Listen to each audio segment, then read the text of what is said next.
Muy bien, ya estamos listos de nuevo para efectos de la grabación. El día de hoy, 10 de febrero, vamos a estudiar la segunda unidad correspondiente a la materia o a la asignatura Teoría y Práctica Gerencial. Nos enfocaremos en lo que es el cambio organizacional. Para llegar al cambio organizacional debemos conocer algunos aspectos importantes como son el clima organizacional, un poco de neurogerencia, que es una rama de la neurociencia. También es importante saber de qué consiste el desarrollo organizacional y la conducta organizacional. Es decir, tres elementos importantes: clima, desarrollo y conducta organizacional, para poder entender bien lo que es el cambio organizacional. Posterior al cambio organizacional, entonces nos enfocaremos un poco en lo que es la resistencia al cambio, los miedos y otros elementos más que son necesarios que todos los conozcan. Bueno, basado en esto, iniciamos entonces con la primera parte de lo que es el clima organizacional.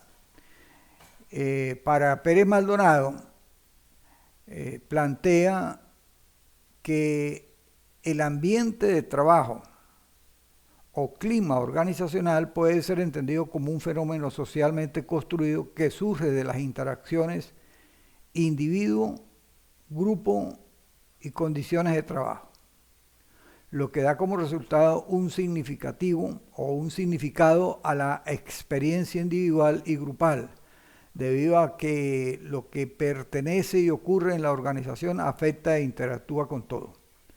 Los resultados organizacionales son precisamente consecuencia de estas interacciones, que se dan de manera dinámica, cambiante y cargada de afectividad. Entonces, en resumen, estamos hablando de ese ambiente que uno percibe cuando llega a una empresa, a algún organismo, bien sea público, privado, lo que sea, y que uno percibe cómo, si ese ambiente que hay allí es un ambiente liviano o si es un poco pesado, si la atención de las personas que trabajan es buena, están realmente en sintonía con lo que ellos deberían de hacer, o si por el contrario es un clima bastante pesado, donde prácticamente nadie casi responde, no se consigue la información adecuada. Entonces, a eso es lo que se llama el clima organizacional o ambiente de trabajo. ¿Y qué tiene que ver con esas interacciones que normalmente no ocurren dentro de las organizaciones, entre los compañeros de trabajo, entre los grupos de trabajo, y que de alguna manera están dadas por todas las condiciones o normas o normativas de trabajo que en la organización hay? Otro elemento importantísimo para entender el clima organizacional es la neurogerencia. La neurociencia es una rama, o perdón, sí, una ciencia que se ha desarrollado muchísimo en los últimos años. Y a eso entonces hay una rama de la neurociencia que tiene que ver con la neurogerencia. Entonces el avance en el conocimiento del cerebro y la velocidad con la que se deben tomar decisiones correctas para evitar perder grandes oportunidades empresariales han convergido en el desarrollo de la neurogerencia. Es decir, estamos hablando de la estructura cerebral, de cómo nosotros tenemos nuestro cerebro, y los científicos, los que han estudiado el cerebro, pues han escrito mucho sobre esa estructura y las relaciones que tienen. Sin embargo, falta mucho por investigar. Se trata de escoger sobre la base del conocimiento científico a la persona con las cualidades correctas para los retos que un gerente confronta en el mundo actual. Y al mismo tiempo, que conozca los procesos señalados por la neurociencia y cómo estos operan tanto en el equipo a su cargo como en los clientes. La toma de decisiones, la inteligencia del equipo de trabajo la planificación y la dirección de personas se potencian gracias a la neurogerencia. Es decir, hoy en día los estudios del cerebro han avanzado muchísimo y un gerente debería conocer algo de la neurogerencia, porque cada vez que él tiene que tomar decisiones o tiene que, por ejemplo, contratar una persona, él debe escoger sobre la base de un conjunto de personas que están optando por un cargo determinado, cuál es el más adecuado, y para eso se puede hacer un estudio basado en la neurogerencia. Sería uno de los puntos a tomar en cuenta en esas decisiones y otras decisiones que también podría él tener a cargo. En ese sentido, la metodología de la neurociencia, cada vez más sofisticada y menos invasiva, gracias al empleo de neuroimágenes en tiempo real, ha permitido observar procesos muy reveladores y avanzar en el conocimiento del funcionamiento gerencial de manera más práctica y específica. Por ejemplo, ver en tiempo real la actividad cerebral de un reconocido gerente mientras se sometía a tomar decisiones permitió determinar que la actividad predominante en las áreas relacionadas con el pensamiento social y afectivo, es decir, dentro del cerebro hay una parte que tiene que ver con el pensamiento social, con la parte afectiva. Entonces esa es la parte que más se ponía en acción cuando un gerente estaba en un proceso de toma de decisiones, y esos son los resultados basados en el estudio de la neurociencia. En ese orden de ideas, pues actualmente se puede desechar la imagen del gerente frío y calculador, y por el contrario ha surgido la necesidad de enfocar la atención tanto en las metas como en las personas responsables de lograrlas. Los conceptos propios de la gerencia se han desplazado desde resultados puramente mensurables o tangibles hacia una visión más amplia y compleja en la que, sin perder de vista los objetivos financieros de producción y de posicionamiento, también atienden y conceden importancia a aspectos como el ambiente laboral. El clima organizacional sano y apropiado es una de las metas que la gerencia contemporánea debe estar en capacidad de generar, y la neurogerencia se convierte en una herramienta esencial para alcanzar este fin. Es decir, estamos en presencia de que cuando dentro de una organización hay focos, hay problemas, hay situaciones difíciles, entonces el gerente debe apelar por las técnicas que nos recomienda la neurogerencia para buscar soluciones a esos distintos problemas y lograr que las metas de la organización se puedan desarrollar y cumplir adecuadamente. Entonces ese es un punto muy importante que tiene que ver con neurogerencia.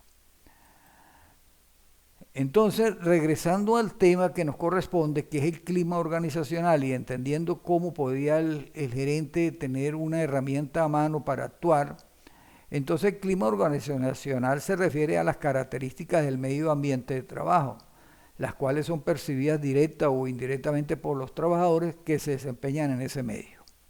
Este tiene repercusiones en el comportamiento laboral y es una variable interviniente que media entre los factores del sistema organizacional y el comportamiento individual.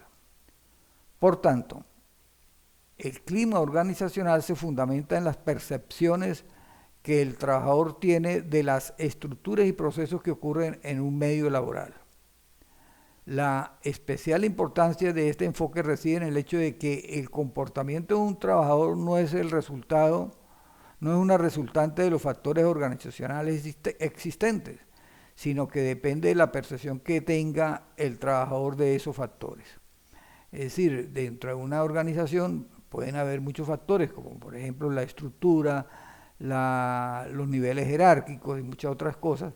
Eso puede ser importante, pero no es lo que influye meramente en el comportamiento de un trabajador que de alguna manera afecta el clima organizacional, sino que depende de las percepciones que ese trabajador tenga de esos factores, por ejemplo, de esa estructura. Entonces él percibe, por ejemplo, que desde la gerencia no se están haciendo las cosas como deben de ser, que hay preferencia por algunos trabajadores, que etcétera, etcétera. Entonces esa percepción que él pueda tener es la que pueda de alguna manera estar afectando a ese clima organizacional. Bien, un minuto que alguien quiere unirse a la reunión. Vamos a ver quién es. Para evitar estos inconvenientes es bueno que cada quien en el momento en que yo envío los trabajos, las invitaciones, pues le den a admitir. Cuando usted le dan a aceptar a la invitación, ya estos inconvenientes de estar pidiendo permiso para entrar a la clase no existe, porque ya usted ha dado a aceptar a la continuidad a la clase. Entonces, para futuras oportunidades, por favor, seguir la recomendación de aceptar las clases. Ok, entonces ya estamos avanzando en ese clima organizacional. Algunas características de ese clima organizacional son el ambiente físico, es decir, la forma en que está distribuida las oficinas. Entonces el clima organizacional o laboral está determinado por un espacio físico común a todos los integrantes de la empresa. Si ese ambiente físico es muy pequeño, todo es acosado, pues de alguna manera está afectando ese ambiente laboral. El ambiente social, este ambiente está determinado por las personas entre sí del mismo u otros departamentos dentro de la empresa. Es aquellas relaciones que existen en los trabajadores, por ejemplo, en algunos momentos cuando se quiere celebrar el cumpleaños de un compañero, todo lo que tiene que ver con la parte social, que de alguna forma repercute en ese clima organizacional. Si nunca se le parte una torta a todos los cumpleañeros del mes, por ejemplo, entonces ese ambiente social no, no está muy bien, está un poco como oscuro o gris. Entonces la idea es que también existe ese ambiente social que pareciera mentira, no afecta, pero en el fondo sí afecta. Es cuando se requiere que la gente sea tomada en cuenta. La estructura, todos estos miembros tienen en común que comparten una misma estructura organizacional, estilo de dirección, formalidad, horarios de trabajo y el descanso y de descanso, salas de ocio, etcétera. Entonces esa estructura organizacional de alguna manera también tiene que ver con el clima organizacional. Si usted dentro de la empresa tiene un lugar, por ejemplo, donde los empleados pueden, qué sé yo, calentar su almuerzo porque no les da tiempo de ir hasta su casa, o por ejemplo, un lugar para sentarse a descansar un rato, eso es bueno porque entonces usted tiene una buena estructura y entonces el ambiente va a ser más agradable. Si por el contrario no tiene allí un lugar donde las personas puedan descansar o donde ellos puedan, por ejemplo, calentar sus comidas o lo que sea, pues siempre va a ser más pesado el ambiente. El comportamiento organizacional hace referencia a los aspectos como la productividad, la puntualidad, el cumplimiento de objetivos personales y de cada área. Bueno, estas son parte de las características, que hay otras que son, por ejemplo, la comunicación, la motivación y el liderazgo. La comunicación es un punto clave en todo tipo de trabajo. Dentro de un clima laboral esperado se intenta fomentar un tipo de comunicación basado en la confianza, en la empatía, en el buen trato, en el diálogo cordial, respeto mutuo y diplomacia, con el fin de favorecer la productividad y generar un ambiente apto para brindar mayores ganancias a la compañía. La idea entonces es que esa comunicación sea lo más sincera posible, de la mejor forma, que tengamos un buen trato con el compañero, eso forma parte de la comunicación. Y otro elemento importantísimo es la motivación. La motivación no solo estará dada por condiciones laborales amenas, sino también por un conjunto de características de la cultura organizacional. Desde un espacio agradable para desempeñar la tarea laboral obsequios por días especiales, bonos extras, pago de horas extras, premios por producción. Todo esto de alguna manera levanta el ánimo de las personas y los motiva a seguir trabajando. Si estas cosas nunca se dan, pues no esperen muchos milagros porque entonces la motivación tiende a caer y estar casi por el piso. Y el otro elemento supremamente importante, del cual discutiremos más ampliamente en el próximo sábado, tiene que ver con liderazgo. Entonces, él o los líderes deben comprometerse a generar un clima laboral grato y ameno para que cada uno de los miembros se sienta motivado e incitarlo a cumplir los objetivos de la organización. Entonces, ese es el punto de liderazgo, que por supuesto lo vamos a profundizar con más ahínco el próximo sábado, donde vamos a tener una clase exclusivamente de liderazgo. Las otras características del clima organizacional son la pertenencia, el sentido de pertenencia o de identidad, fomenta sensaciones de unión y produce el sentimiento no solo de participación, de participar del grupo, sino que pertenecer al mismo. Entonces hay personas que en las empresas sienten ese sentido de pertenencia y siempre están buscando que la organización quede bien en todo, y ese sentido de pertenencia pues es muy importante, porque cuando la persona no lo tiene, pues de alguna manera está afectando ese ambiente laboral. La capacitación, que es un elemento clave, fundamental para poder que se tenga un clima organizacional bueno. Entonces, mayoritariamente la capacitación forma parte de la motivación de los miembros de la organización y por ende parte de ese clima organizacional. El objetivo no solo es motivarlo, sino capacitarlo en diferentes áreas a fin de enriquecer su capital cultural. Bueno, la idea es que muchas veces los empleados requieren de algún curso, de algún taller, de algún seminario especial. Ellos han conseguido que salió un curso que lo están dictando en tal parte y ellos quieren capacitarse en esa área porque de alguna manera eso les va a ayudar en su trabajo profesional. Pues es bueno que nosotros tengamos lo que se llama un plan de capacitación de ese personal. Las evaluaciones están dadas de forma semestral o anual. Se plantea con ayuda de los pares y superiores, planteando metas donde se destaca la fortaleza de cada individuo y además pues un minutico acá, y se trabaja para la mejora de sus debilidades. Muchas veces vemos la evaluación como algo punitivo. Cada vez que nosotros nos hablan de evaluación, como que nos tiemblan un poco las piernas y nos asustan. La evaluación no debe ser visto de ese ángulo. La evaluación es algo que nos ayuda a nosotros a ver cuáles son nuestras debilidades, dónde estamos fallando. Y sobre esa base, entonces se diseñan, se hacen planes, estrategias de capacitación para yo superar esas debilidades. Entonces la idea es que esa evaluación debería ser constante. La teoría dice que semestral o anual.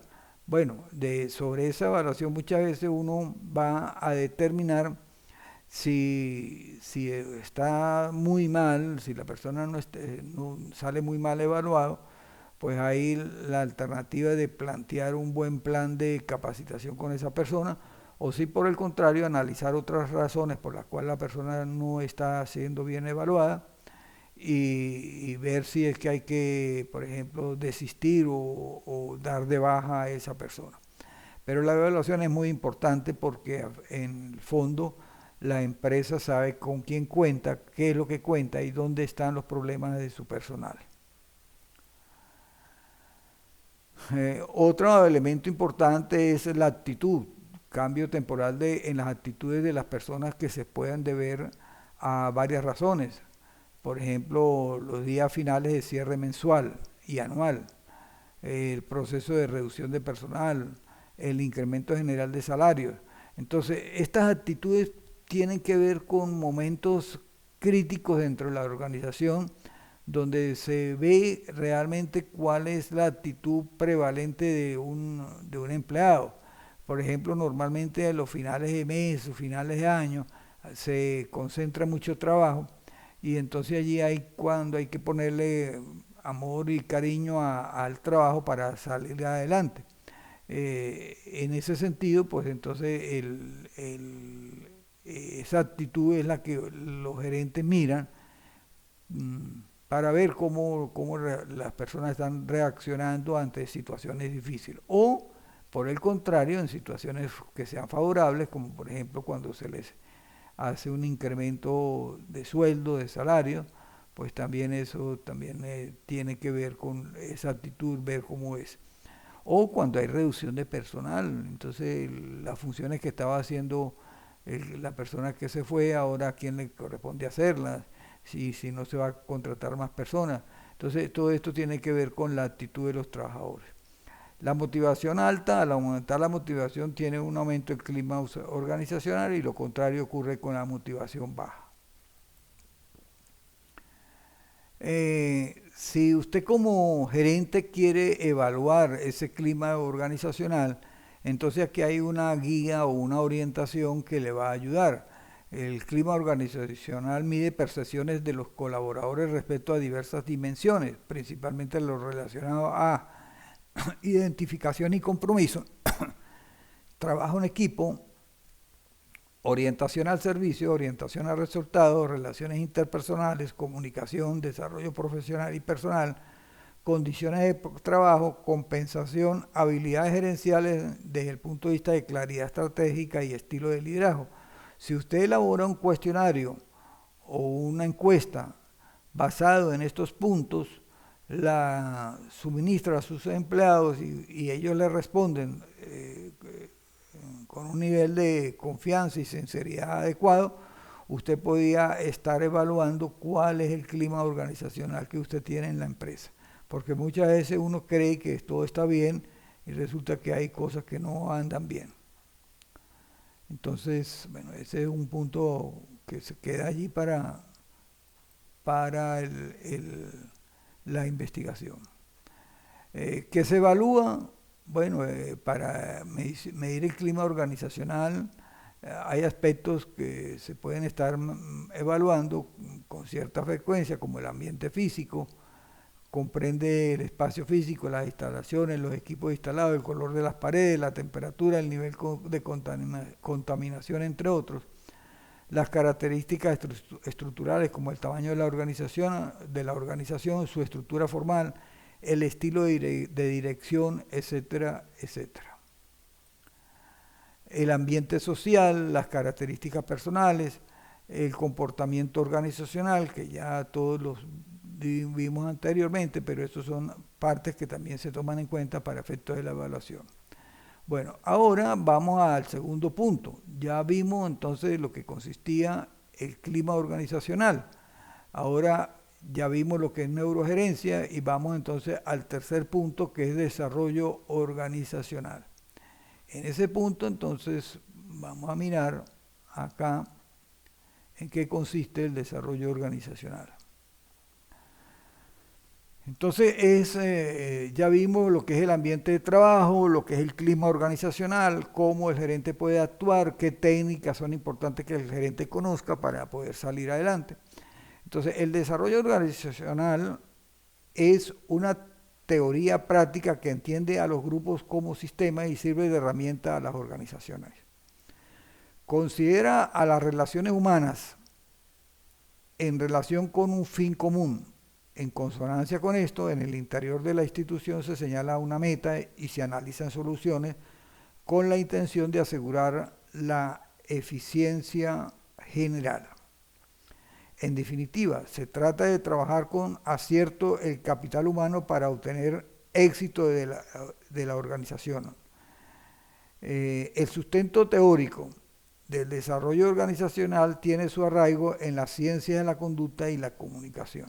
Entonces fíjense que esto de la ciencia de la conducta es un punto supremamente importante, que en la clase anterior hablamos de, por ejemplo, Chavenato, que ha escrito muchos artículos y libros y ha hecho mucha investigación asociado con la ciencia de la conducta. Entonces la ciencia de la conducta está muy ligada a lo que es el desarrollo organizacional.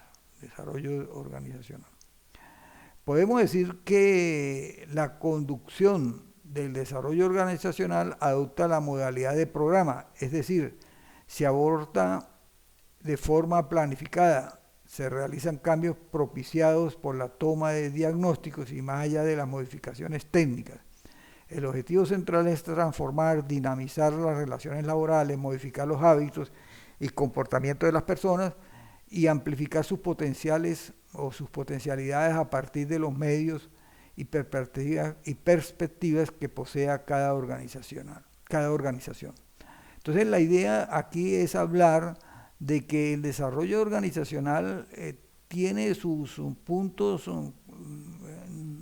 claves en la toma de decisiones, en las modificaciones que se puedan hacer a distintos procesos, en las estrategias que el gerente o los medios o la gerencia media o alta toma, en dinamizar las relaciones laborales, es decir, modificar los hábitos de comportamiento de las personas.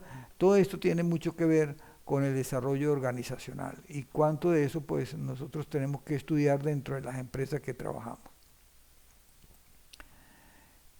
En ese sentido, el desarrollo organizacional involucra teorías sobre el hombre y su ambiente y, como mencionamos, se sustenta en las ciencias del comportamiento o de la conducta. Se trata de proyectar el todo para que las partes constituyentes asuman su rol de forma eficiente y esto redunde en beneficio de la organización, pero no de forma autoritaria o unilateral, sino más bien incentivando una conciencia social, cambiando la cultura organizacional. En este sentido, tiene influencia directa sobre el capital humano y se vincula explícitamente con los recursos humanos, con todo el talento humano. Los asuntos que trata el desarrollo organizacional suelen tener que ver con la dirección, la comunicación y los conflictos grupales.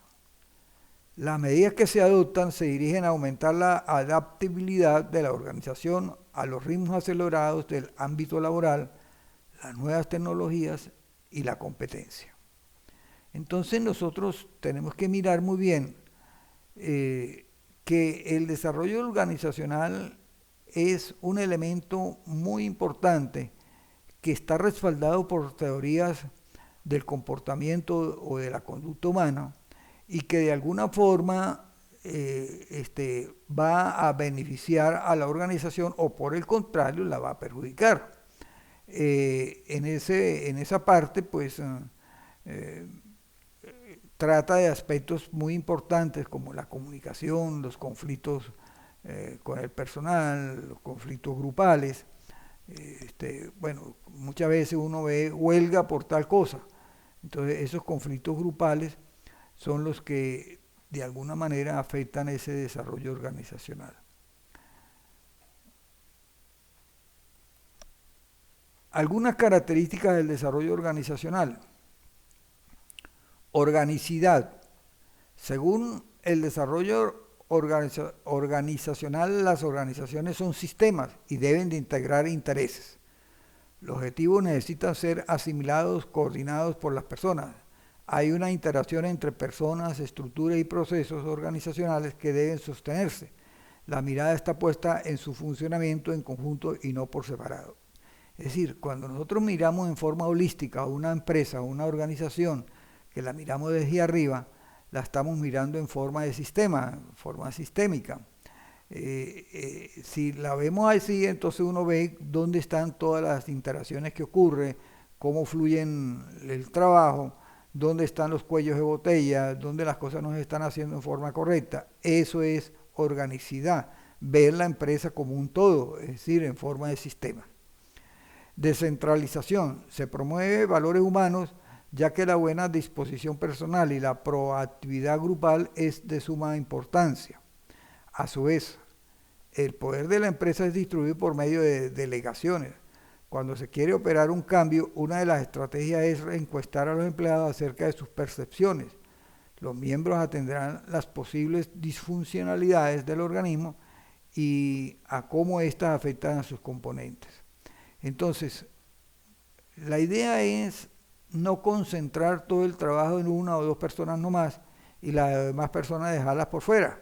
La idea es que yo pueda descentralizar el trabajo, pero sabiéndolo distribuir entre todas las personas, es decir, que cada quien tenga una responsabilidad y responda por lo que le corresponde hacer. Eso es descentralización, pero hay que tener mucho cuidado con esa descentralización de que todo no se concentre sino en dos o tres personas, y eso pues podría ser de alguna manera estar afectando el funcionamiento y el trabajo de todo el equipo. Claridad de objetivos. Las etapas de análisis implican la determinación de un modelo sobre la base de un diagnóstico previo, la participación de un consultor externo, la toma de datos, la evaluación y el plan según lo que esta última arroje.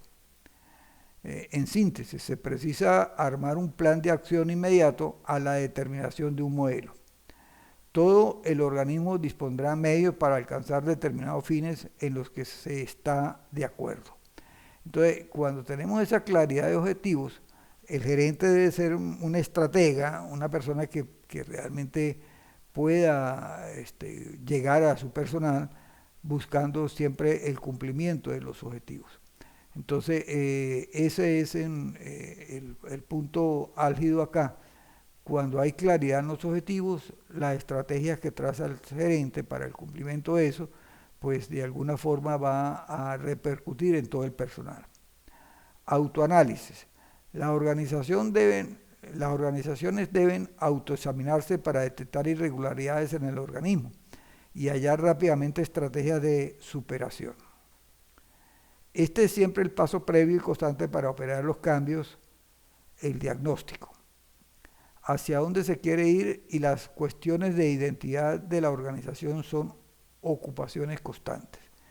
Entonces, este autoanálisis de la organización muchas veces se da luego de hacer un proceso de evaluación y entonces mirar cómo está la organización a fin de poder trazar estrategias que permitan superar cualquier situación irregular que exista. Por lo tanto, es siempre estar allí como pajarito en rama, de tal manera mirando todos los posibles inconvenientes que se puedan presentar, y también no solamente mirarlo y quedarme con los brazos cruzados, sino saber de inmediato qué estrategia puedo utilizar para superar esos posibles inconvenientes. Otra característica del desarrollo organizacional es la adaptación. En este sentido, los programas están enfocados en la contingencia. Las acciones se llevan a cabo a fin de subsanar las necesidades adaptativas. El organismo debe adaptarse para sustituir en condiciones óptimas, adecuarse a la opinión social, a la competencia y a leyes y reglamentos. Entonces la idea es esto, es simplemente cómo el gerente va a poder actuar en situaciones donde, por ejemplo, hay un grupo de personas o de empleados que no se adaptan a la forma de trabajar de la empresa, que no están bien conformes con las condiciones de trabajo, etcétera, etcétera. Bueno, entonces el gerente tiene que saber qué técnicas utilizar o qué estrategia utilizar para lograr la adaptación de todo su personal a fin de que, bueno, pueda contribuir a que la empresa pueda ser competitiva en su área de producción. Dinamismo estructural. Se incentiva y acompaña el cambio. Las acciones surgen de necesidades puntuales. En este sentido no hay una estructura rígida ni regularidad instituida.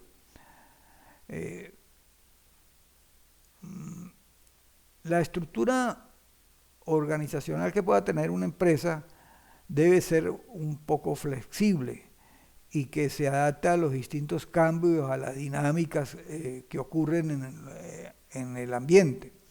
Es decir, que no sea una estructura totalmente rígida, sino que pueda haber un dinamismo estructural que de alguna manera se haga sentir en momentos de dificultad.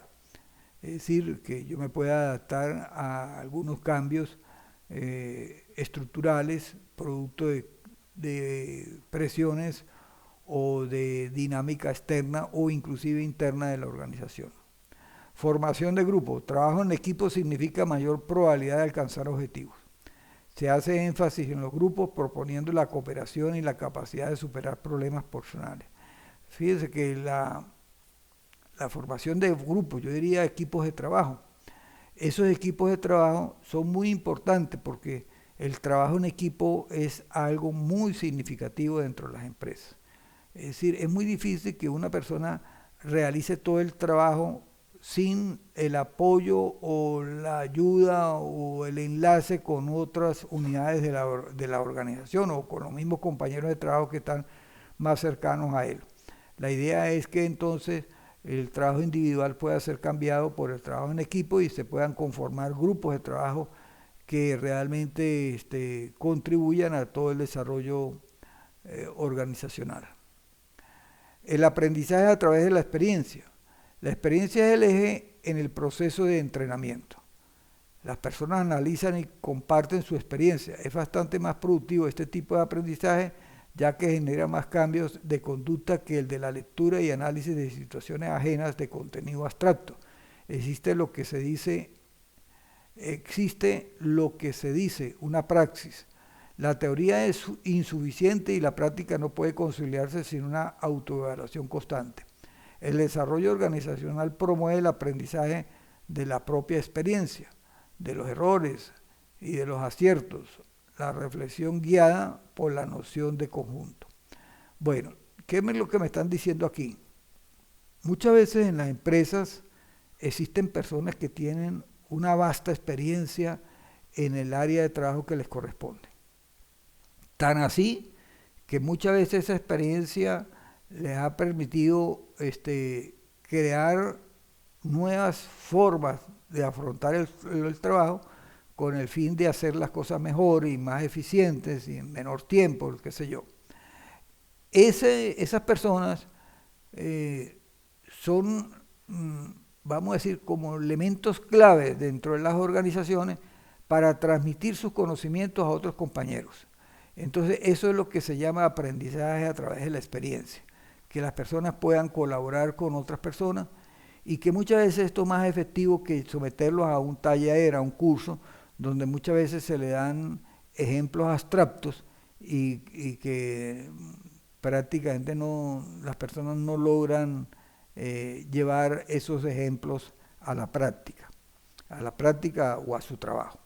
Entonces, la idea es que ese aprendizaje de la experiencia se pueda completar y muchas veces entonces la persona tiene lo que se denomina un conocimiento implícito que la persona conoce y ese conocimiento es necesario hacerlo un poco más documental, es decir, que existan manuales donde esos conocimientos la persona los transcriba, los pueda llevar a cabo de tal forma que en un futuro, cuando esas personas no estén, que se haya ido, que ya no continúe en la empresa, el conocimiento no se pierda, entonces ese conocimiento quede allí guardado, algo así como cuando las empresas hacen o registran un producto y esa es una patente que ellos tienen de ese producto. Entonces la idea es esa. Ese es el aprendizaje que forma parte de la experiencia y que está muchas veces en la red neuronal del trabajador y que es necesario que sea compartido por los demás compañeros. Otra es la capacitación constante. Bueno, ya hablamos de la capacitación, pero ahora me hablan de que sea constante. Se familiariza al empleado con sus funciones para obtener mayor eficiencia en el puesto y un resultado general favorable. Hay capacitación constante en los conocimientos y habilidades implicados y además sobre actitudes que sirven también a la organización frente a las vicisitudes. Entonces, esa capacitación constante la debe propiciar el gerente a través de un plan de capacitación de su personal. Entonces, es muy importante que todo el personal entre en ese plan de capacitación aun cuando tenga bastante conocimiento de su trabajo, aun cuando sea un buen trabajador que sepa hacer todo, es bueno que ese trabajador lo sometamos también a esa capacitación constante. La capacitación constante puede estar asociada con nuevas técnicas para realizar un trabajo, con nuevas estrategias a seguir para lograr mejor los resultados, pero también puede estar asociada con, por ejemplo, motivación, por ejemplo, con valores, con apegos a la empresa, con aspectos sociales. Eso también pues vale dentro de esa capacitación constante.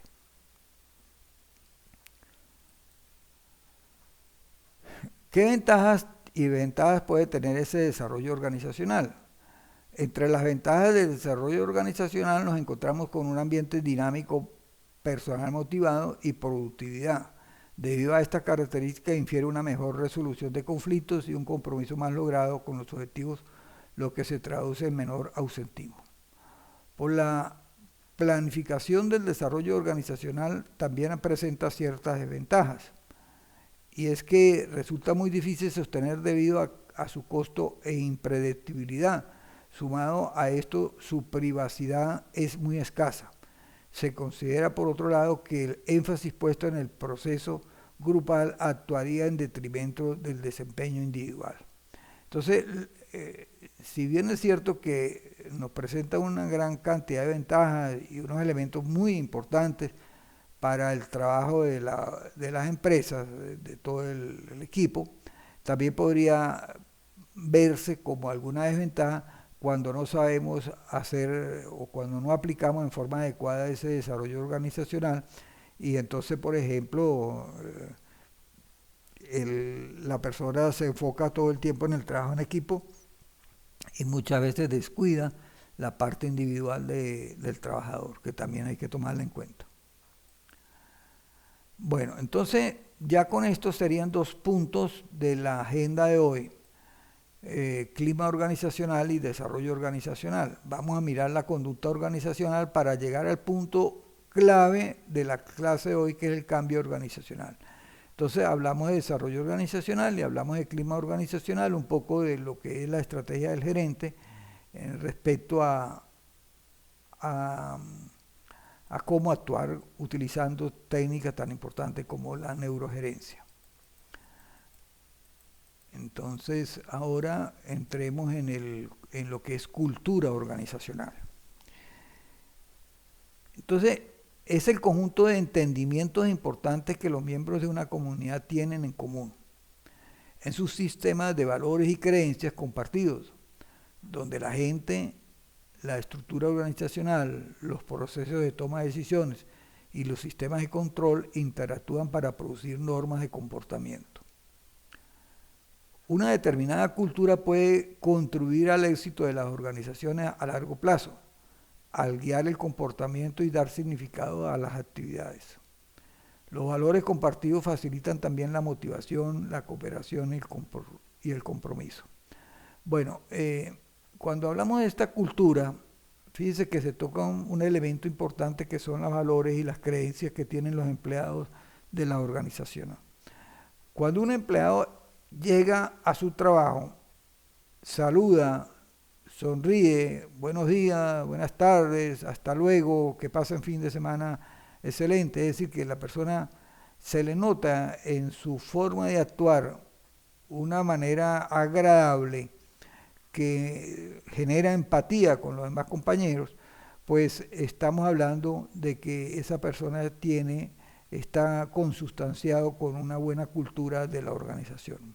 Por el contrario, si el empleado llega y no saluda, pasa derecho a su puesto de trabajo, entonces uno puede entender de que ese empleado no está en sintonía con el trabajo dentro de la empresa y por lo tanto no está acatando los valores y creencias de la organización.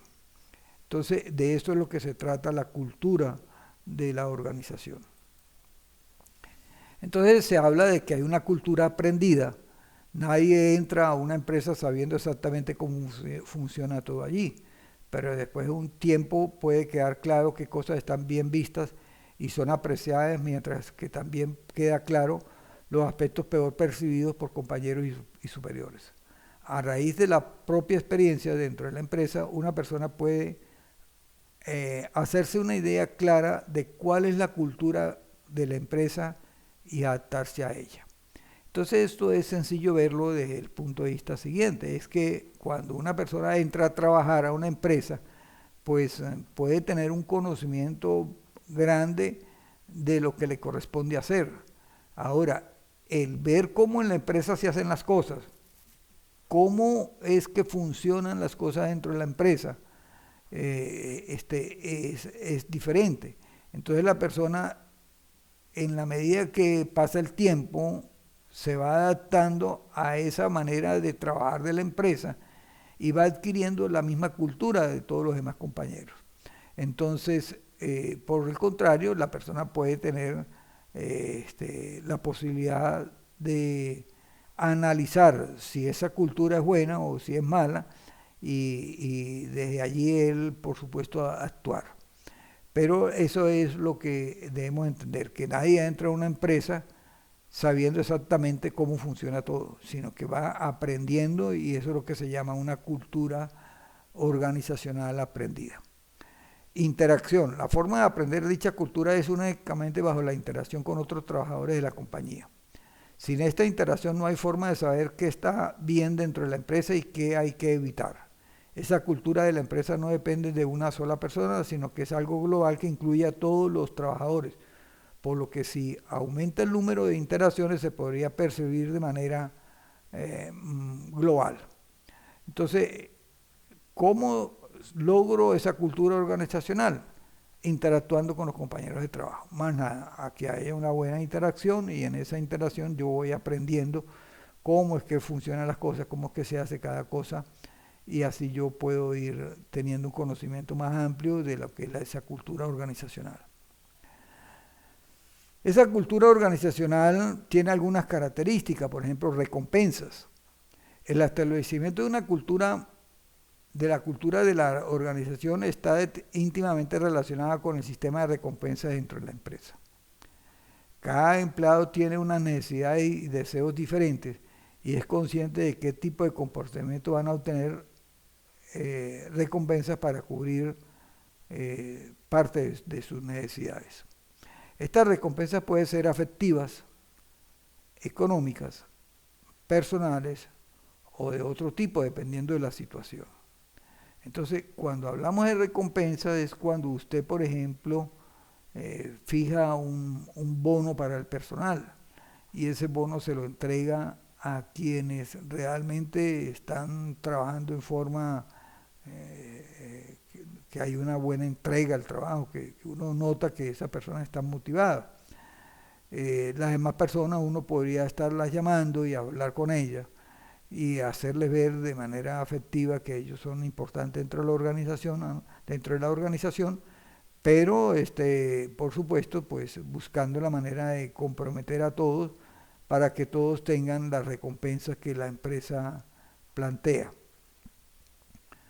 Hay otra característica que es la parte personal. La cultura dependerá exclusivamente de las personas de la compañía. No hay un organismo que dicte una serie de normas o recomendaciones, sino que éstas se van creando con el paso del tiempo y las experiencias personales. Cada persona de la compañía contribuye a su manera a la creación y mantenimiento de esa cultura.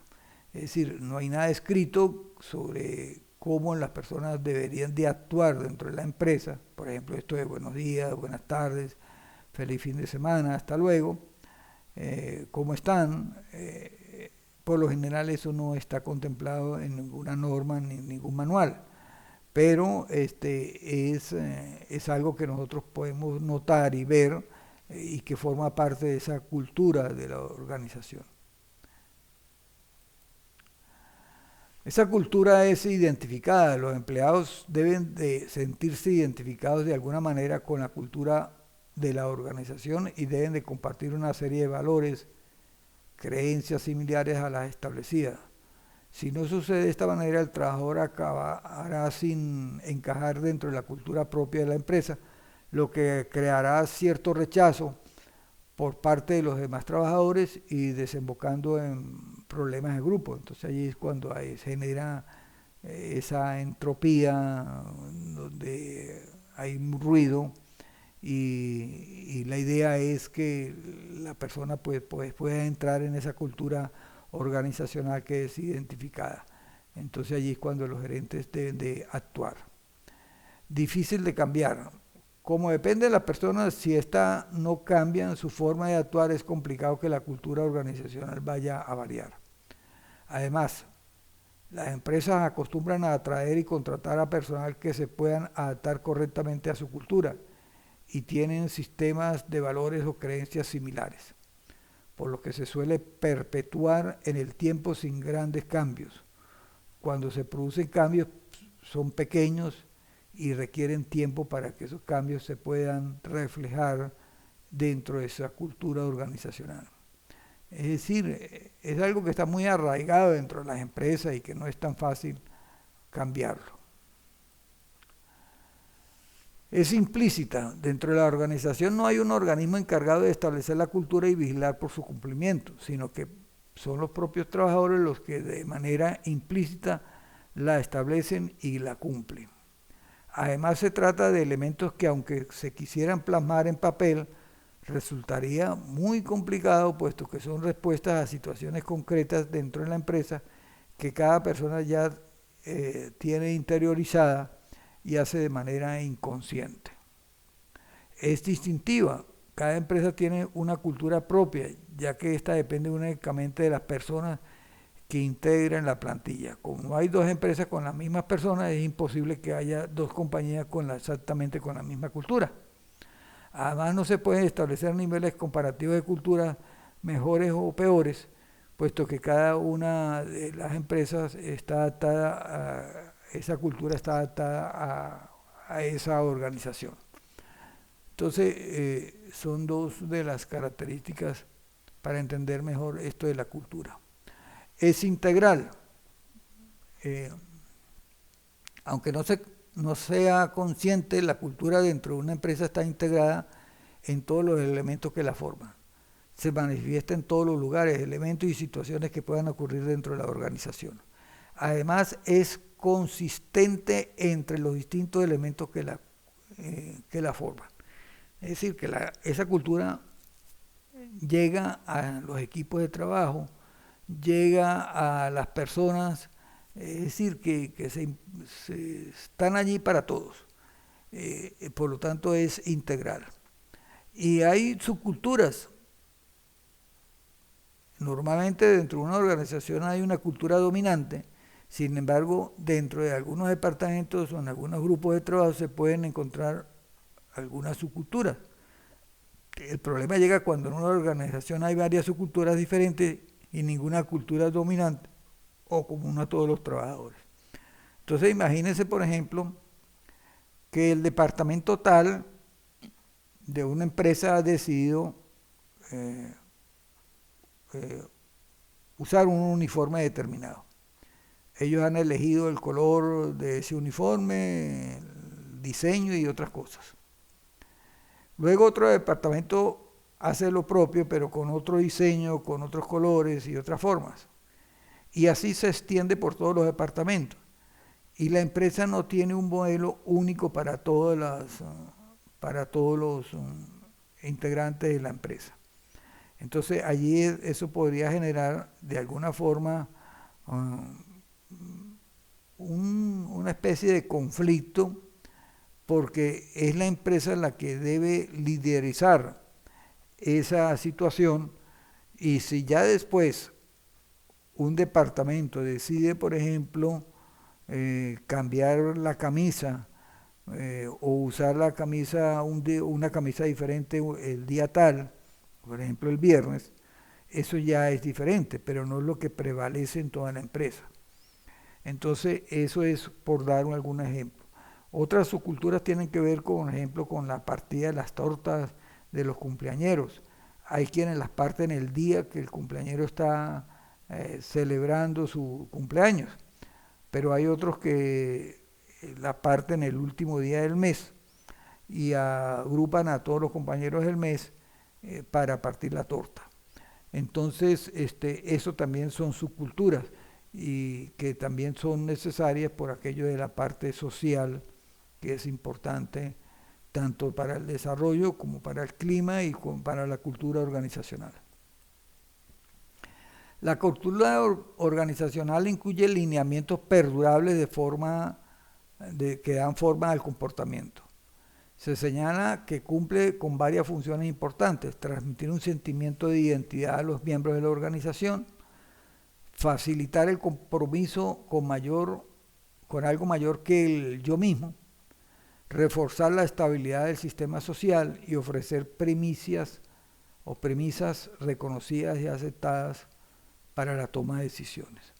Entonces, son algunas funciones importantes que de alguna manera se generan en una cultura organizacional.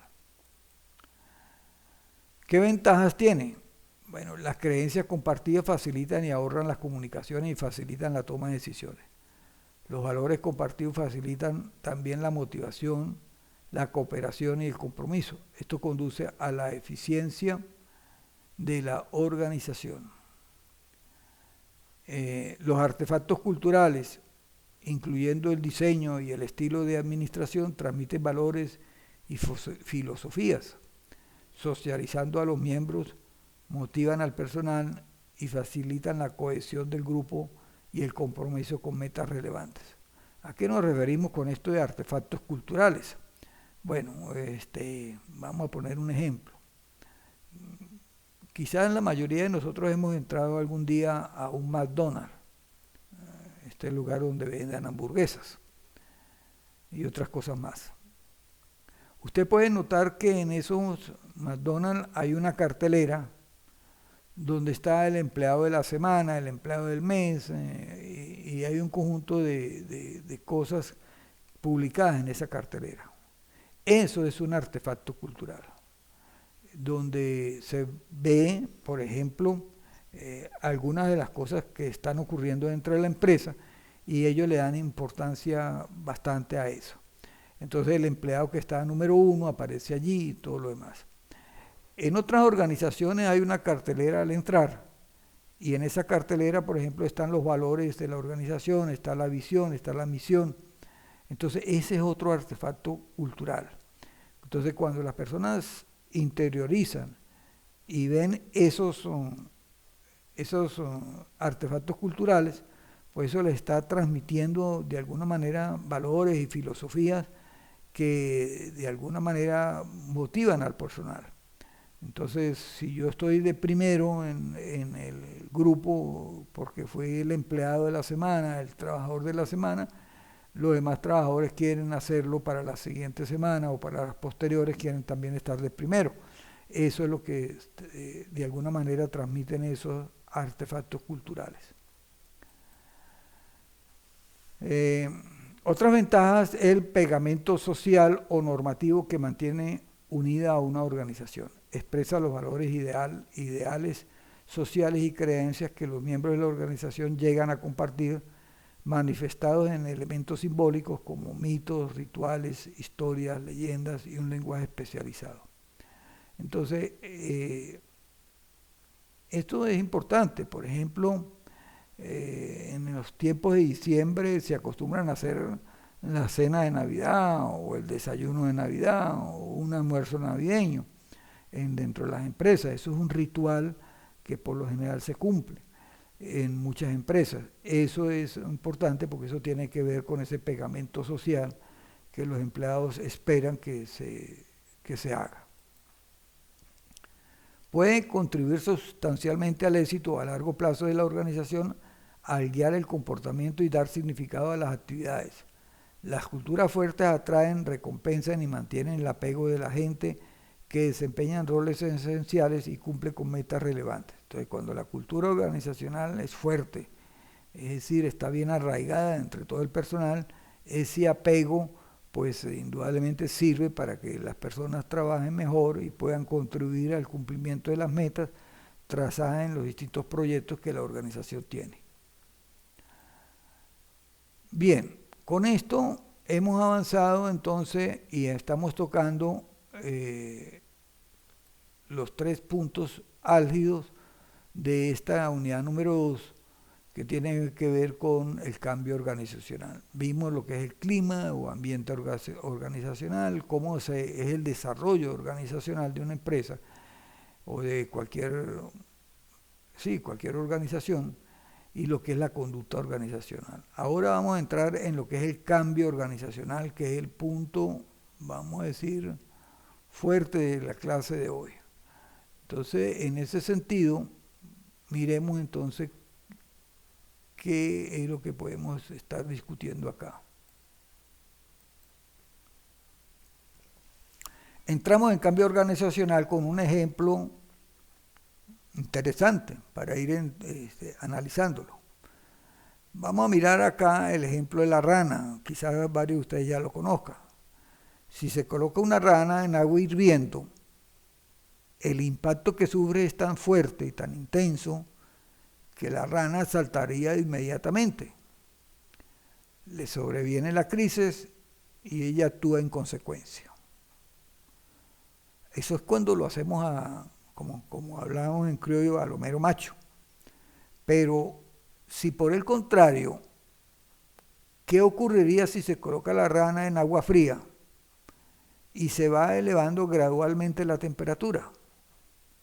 La rana estaría al principio feliz, aceptará luego la circunstancia y terminará expirando cuando el agua llegue a su punto de ebullición.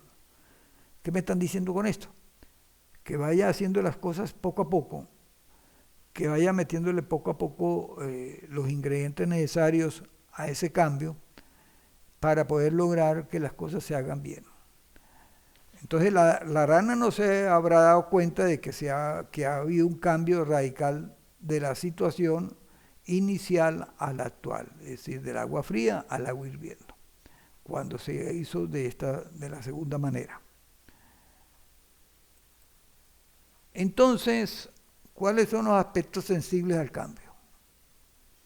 La estructura es la forma en que se divide, agrupan y coordinan formalmente las tareas.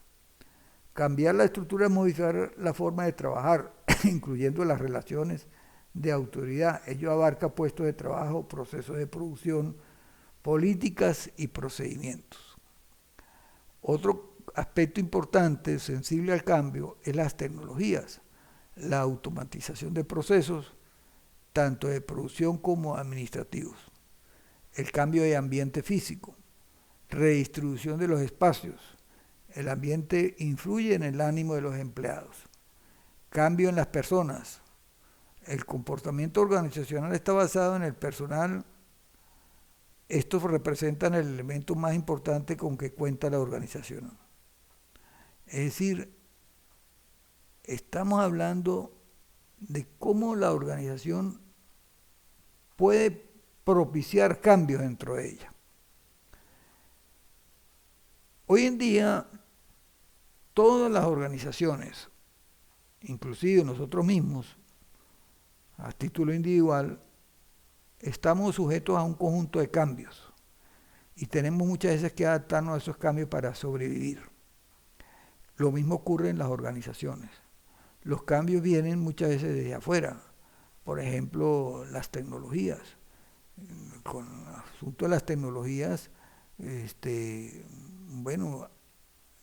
la empresa tiene que adoptar esas tecnologías y al adoptar esas tecnologías muchas veces requiere de cambios tanto en su estructura, en su organización, como cambios administrativos que tienen que darse. Por ejemplo, automatización de procesos. Ahora ya el proceso que se estaba haciendo de esta manera, ahora lo vamos a hacer de esta otra manera. Es decir, son cambios importantes que las empresas tienen que realizar.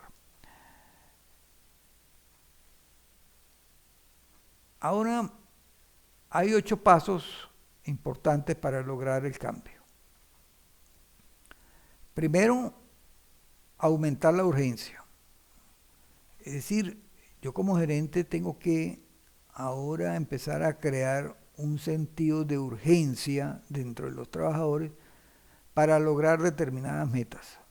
pero eso amerita entonces un conjunto de cambios. Y allí es cuando yo puedo, entonces, basado en esa urgencia, empezar a propiciar los cambios. Entonces, ¿por dónde comienzo? Empiezo creando un equipo conductor de ese cambio. Entonces, un equipo que va a ser el que va a ayudar a lograr el cambio. Entonces, ese equipo empieza a trabajar sobre una visión adecuada de ese cambio y empiezo a comunicarla a todo el personal. Entonces, obtener una visión adecuada y comunicar para lograr la aprobación es muy importante. Dar autoridad para actuar, es decir, que ese equipo pueda tener autoridad para actuar en esos cambios que se quieren realizar. Y de tal forma que vaya logrando pequeñas victorias, pequeñas partes donde él puede ir avanzando adecuadamente en el cambio. Y algo importante es no abandonar ese proyecto de cambio, sino mantenerse. Es decir, cuando usted abandona el proyecto, el cambio, pues entonces echa a perder todo lo que usted puede haber logrado. Entonces, no abandonar y hacer prevalecer el cambio es un punto muy importante. Esas premisas del cambio organizacional permiten un aumento de la productividad, tienden a minimizar los conflictos, repercuten en los valores de la organización, valores y creencias de los integrantes de la organización. Es decir, son premisas que están íntimamente relacionadas con el cambio organizacional. Chavenato, el autor que yo les había hablado anteriormente, y la semana pasada también, lo vuelvo a mencionar porque considero que eso quizás es el principal autor e investigador de lo que es la conducta organizacional, de la conducta de las personas, de las organizaciones, del comportamiento. Y él plantea que el cambio organizacional comienza con la aparición de fuerzas que provienen de afuera o de algunas partes de la organización y pueden ser exógenas o endógenas. Por lo tanto, el cambio organizacional es la capacidad que tienen las organizaciones de adaptarse a las transformaciones dadas en su entorno, producto de la dinámica interna o externa, y que generan un nuevo orden estructural, normativo y funcional. En ese sentido, ¿cuáles son esas fuerzas exógenas? Las fuerzas exógenas son las que provienen de la dinámica externa, es decir, de afuera, y que influyen en la organización, como las nuevas tecnologías, los cambios en los valores de la sociedad, las nuevas oportunidades o limitaciones del ambiente, tanto en lo económico, lo político, lo legal y lo social. Estas fuerzas externas crean la necesidad de un cambio organizacional interno. En ese orden de ideas, uno puede ver que esos factores de cambio están ligados a, por ejemplo, el ambiente político que hay en el país y que de alguna manera repercute en las organizaciones. La parte económica, la parte psicológica, las situaciones internacionales, que muchas veces, por ejemplo, yo tengo que traer materias primas de otros países para poder trabajar y sacar mis productos, y eso de alguna manera pues, puede estar afectando el trabajo de mi empresa. Aspectos legales como nuevas normativas, nuevas leyes que se dictan, nuevos impuestos. La competencia, entonces me apareció nuevos competidores, la parte cultural, la parte científica, la parte social. Entonces son elementos externos que de alguna manera propician cambios dentro de la organización, y a eso es lo que se llama fuerzas exógenas. Por el contrario no. En este caso ahora las fuerzas endógenas se originan en alguna parte de la organización producto de su dinámica interna y crean la necesidad de cambio estructural y del comportamiento. Provienen de la tensión organizacional, tensión de las actividades, interacciones, sentimientos o resultados del desempeño en el trabajo. Es decir, a lo interno muchas veces entonces también se generan presiones para realizar algunos cambios. Y entonces hay departamentos en los que esa tensión es más alta y donde muchas veces las interacciones y los sentimientos que hay dentro de las personas que trabajan en la empresa se ven afectados y eso de alguna manera está propiciando cambios en la organización. Son cambios que se originan desde adentro. Esas premisas necesarias para el cambio radican en algunos aspectos supremamente importantes. Por ejemplo, estamos convencidos de la necesidad del cambio. Entonces, tanto los directivos, los gerentes, las personas que toman decisiones, como los mismos empleados, tienen que estar convencidos de la necesidad del cambio. Ahora, si no estamos absolutamente convencidos, entonces no cambiemos. Pero el resultado traerá un cambio sin convicción, excepto cuando las cosas están tan mal que cualquier cosa que hagamos logrará algo mejor. Pero esto ya es extremo. Pero la idea es que el cambio toda la gente, todo el personal, directivos, gerentes, dueños de empresa, gerencia media, trabajadores, todos estén convencidos de ese cambio. Si se está convencido del cambio, entonces es cuando hay que emprender el cambio. Si no, es mejor no hacer nada. Ahora, puede ser que estemos convencidos, pero tenemos los recursos para poder efectuar el cambio. Por ejemplo, si vamos a hacer un cambio donde necesita colocar tecnología de punta, nuevos computadores, nuevos elementos tecnológicos, entonces tenemos esos recursos. Muchas empresas saben qué cambios necesitan y cómo lograrlos, pero no cuentan con los recursos para hacerlo. Quienes están en esta condición experimentan una gran impotencia y frustración. Entonces, indudablemente que dentro de la empresa se siente frustración cuando estamos convencidos para el cambio, cuando estamos claros que el cambio debe hacerse, pero no hay los recursos para hacer el cambio. Y la otra parte es la resistencia al cambio, que son los miedos. Entonces, aquí hay 11 aspectos relacionados con la resistencia al cambio, que son los que ustedes van a analizar en el trabajo que viene pronto, esta semana. Miedo a lo desconocido, miedo a no poder aprender las nuevas destrezas o conocimientos que se requieren, poca flexibilidad en la empresa, miedo al fracaso, mayores responsabilidades laborales, menores responsabilidades laborales, baja confianza en la empresa, miedo a menor interacción social, amenaza del puesto de trabajo, sueldo u otros beneficios, amenaza al estatus en la empresa, falta de información y conocimiento de por qué se hacen las cosas de esta manera. Entonces, estos son algunos de los elementos que influyen en esa resistencia al cambio. Ahora, ¿cómo yo puedo vencer esta resistencia al cambio? Es el trabajo y la investigación que ustedes van a hacer esta semana.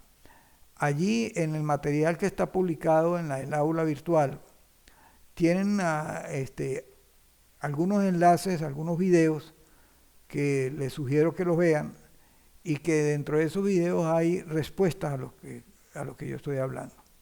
Entonces, cuando somos ciegos ante el cambio organizacional o no queremos hacer el cambio por algún miedo, entonces eso nos conduce a situaciones peores.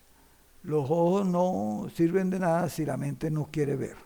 Entonces mire acá la figura, que es lo que nos está indicando. Mire, aquí usted tiene esta mejor forma de solucionar sus cuestiones, en vez de utilizar este tipo de elemento para empujar su carga.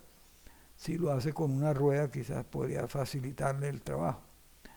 Pero la persona no lo quiere ver. Entonces, si nosotros no queremos ver realmente que el cambio es necesario, quizás por miedos, quizás por otras razones, pues los cambios nunca se van a dar y en el tiempo las organizaciones van a tender a desequilibrarse y a tener problemas.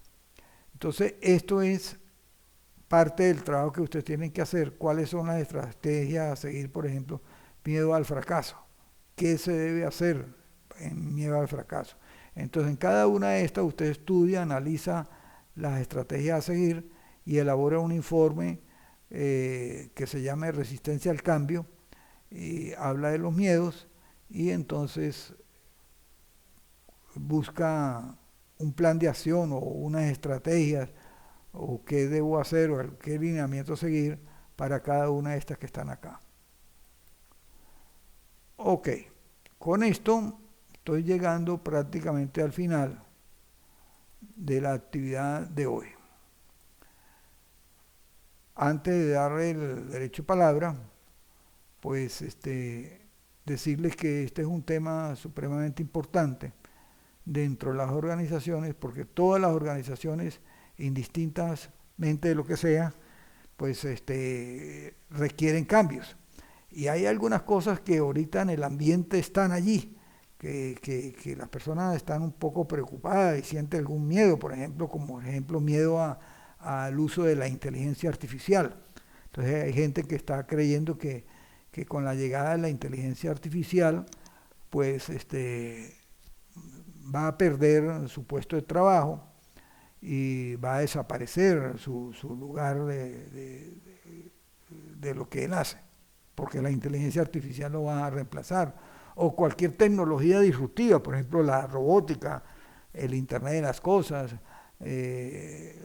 esto bueno, sí, de tantas cosas nuevas que hay.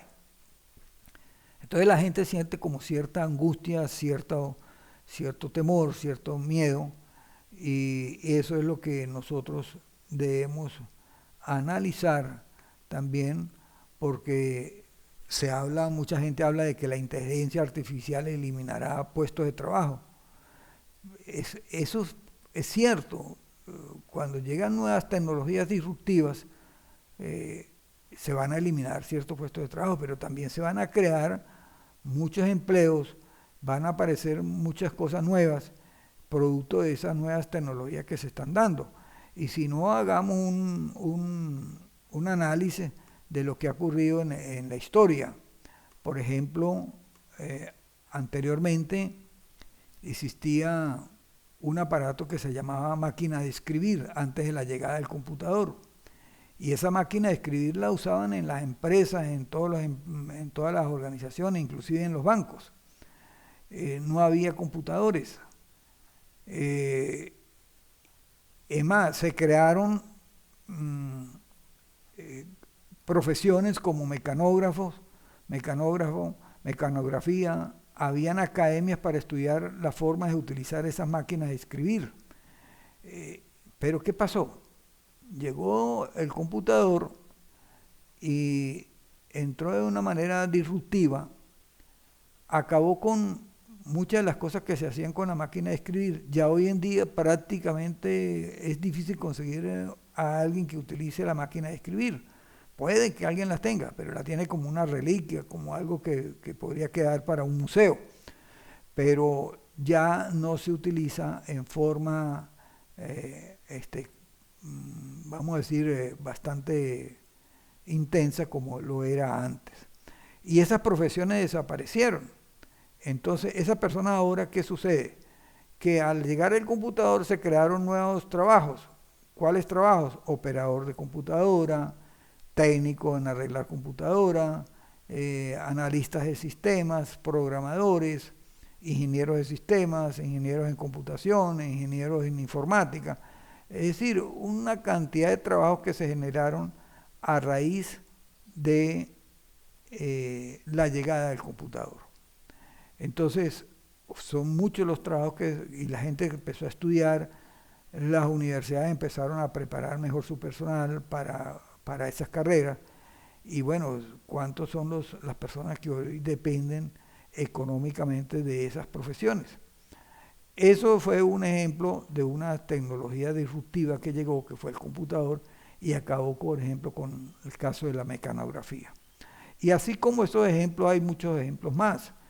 Y hay casos en los que las empresas no han tomado sus previsiones adecuadamente. Si no, recuerden ustedes que era Kodak. ¿Recuerdan Kodak? Kodak era la empresa, vamos a decir, número 1 en el mundo en venta de rollos de fotografía. Bueno, dentro de la empresa Kodak apareció un empleado con la idea de la fotografía digital y los gerentes no lo tomaron en cuenta. Eso no va. Nosotros somos los número uno, estamos vendiendo millones y millones tenemos millones y millones de ingresos por concepto de venta de rollos fotográficos, de cámaras fotográficas, de todo lo que Kodak vendía. ¿Qué ocurrió? Ese empleado, como no le pararon a su idea, se fue a otra empresa y vendió su idea. Esa otra empresa agarró la idea y hoy en día esa empresa está en el número uno en fotografía digital y todo eso, y Kodak prácticamente desapareció. Cuando quiso agarrarlo de fotografía digital, como la canción, ya es muy tarde. Entonces, también nosotros tenemos que mirar con estos ejemplos, es que esas tecnologías disruptivas que están llegando, las empresas tienen que tomarlas, ver de qué manera le sacan provecho a ellas y qué cambios organizacionales tengo que hacer para poder ahora aprovechar adecuadamente esas tecnologías y generar mayores ingresos. Entonces, recuerden bien que muchas veces la inteligencia artificial nos dicen que va a acelerar la desigualdad entre ingresos, entre la pobreza, la falta de vivienda, y muchas cosas que hablan. Pero todo esto son mitos producidos porque la gente ignora de lo que se trata realmente la inteligencia artificial. Entonces la inteligencia artificial creará desinformación, guerra cibernética, sesgo, destrucción, un conjunto de cosas que la gente tiene en mente sobre esto de la inteligencia artificial y que realmente pues muchas veces por desconocimiento de lo que se trata pues no actuamos adecuadamente. Entonces la inteligencia artificial creará un mecanismo de inteligencia artificial dada a concientizar a las personas que podrían estar pensando de una manera malvada, pensando en que la humanidad se podría acabar y que hasta aquí llegamos. No, se trata simplemente de nosotros ahora ver el lado positivo de estas cosas. Ya para finalizar, miremos muchos ejemplos que quizás nosotros hemos tenido la oportunidad de estar. Por ejemplo, cuando uno va a hacerse un examen de una resonancia magnética. La mayoría de los estudiantes de medicina en tiempos de hace unos 10 o 15 años atrás nunca conocieron esos aparatos para hacer resonancias magnéticas, mucho menos estudiar la imagenología, es decir, las imágenes que eso producía, cómo se estudiaban. El avance de la ciencia, de todo lo que es la parte de la medicina nuclear y todas estas cosas, pues han permitido que ahora los médicos se han actualizado y ahora han utilizado todas esas herramientas y que ahora pues esos médicos pueden estar a la vanguardia y pueden decirse que son médicos actualizados con nuevos conocimientos y que pueden generar un mejor récipe médico producto de utilizar esas tecnologías. ¿Cuántas son las operaciones que se hacen siguiendo las orientaciones de médicos especialistas que están en otras latitudes y que, por ejemplo, acá en San Cristóbal se hace una operación utilizando en línea los conocimientos de otras personas, de otros especialistas que están lejos y que por distintas razones no pueden estar presentes en esas operaciones. Eso ya ha ocurrido infinidad de veces. Entonces, tenemos que verle el lado positivo a las cosas de todo este conjunto de cambios que están ocurriendo en el mundo y que tarde o temprano nos van a tocar, va a tocar su empresa. Bueno, con estas reflexiones doy por finalizada la actividad de hoy, esperando ahora de ustedes sus comentarios, sus interacciones y por favor los que quieran hacer algún comentario o alguna pregunta, adelante.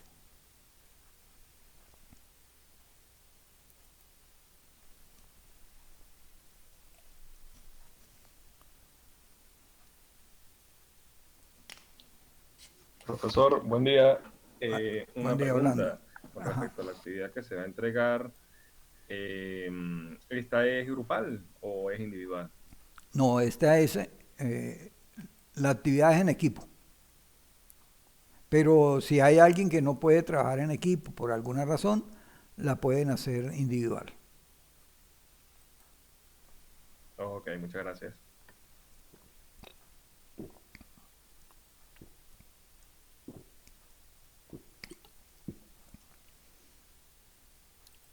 ¿Alguien más? Hola, profesor, buenos días. Buenos días, Ros. Adelante. Sí, profesor, simplemente para hacer comentarios respecto a este punto, por ejemplo, en el caso de mi empresa, bueno, sí, lo que usted estaba conversando respecto a los factores del cambio de las fuerzas exógenas, que son las que son externas, por ejemplo, los asuntos que están ocurriendo ahorita internacionales, que todos sabemos de las guerras y todo lo que está pasando en Europa y la parte de los conflictos, eso afecta, por ejemplo, en mi caso nosotros hacemos importaciones, entonces los costos y todo pues afecta en gran manera, ¿no? El trabajo que nosotros estamos haciendo. Claro, uno busca la forma, profesor, de manera muy sincera, de adaptarse tanto organizacionalmente como administrativamente y todos los aspectos, pero realmente le pregunto, ¿existe alguna estrategia, alguna guía más específica para esos casos? Por ejemplo, cuando uno tiene que enfrentar ese tipo de cosas, las cuales se escapan de nuestras manos, porque eso no depende de manera de nosotros como empresarios. Son pautas, digamos, externas que ocurren y que de una u otra forma afectan de manera directa pues la organización de nuestra empresa. No sé si usted tiene algún comentario al respecto, algún consejo en función para uno poder manejar este tipo de situaciones. Gracias. Muy bien, excelente, Rosy. Sí, fíjese que esta guerra que hay entre Ucrania y Rusia ha generado un problema muy fuerte en la distribución de alimentos derivados del trigo en lo que es prácticamente Europa, en muchas partes de Europa. ¿Qué es lo que yo he podido leer y enterarme cómo ellos están solucionando sus problemas de escasez de esos productos?